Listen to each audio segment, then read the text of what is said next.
এক ছিল গাধা, তার নাম ছিল ভোলা। সারাদিন শুধু খায় ঘাস আর ছোলা। কান দুটো তার লম্বা, যেন দুটো পাতা, দেখলেই লাগে যেন কার্টুনের আঁকা।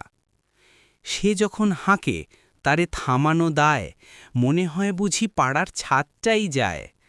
ভোরবেলা উঠে দেয় এক জোরে চিৎকার, অমনি পাড়ায় শুরু হয়ে যায় হুলস্থুল কাণ্ডকার। সে তো ভারী একগুঁয়ে আর বোকা, পিঠে তার চাপানো ভারী বস্তা বোঝা ঢাকা। যদি তাকে বলো, ভোলা এবার চলো জোরে, সে তখন এক পায়ে দাঁড়িয়ে থাকে গোঁ ধরে। এই ভোলা গাধার কাণ্ড ভারী মজার, তাকে দেখলেই হাসি আসে শতবার।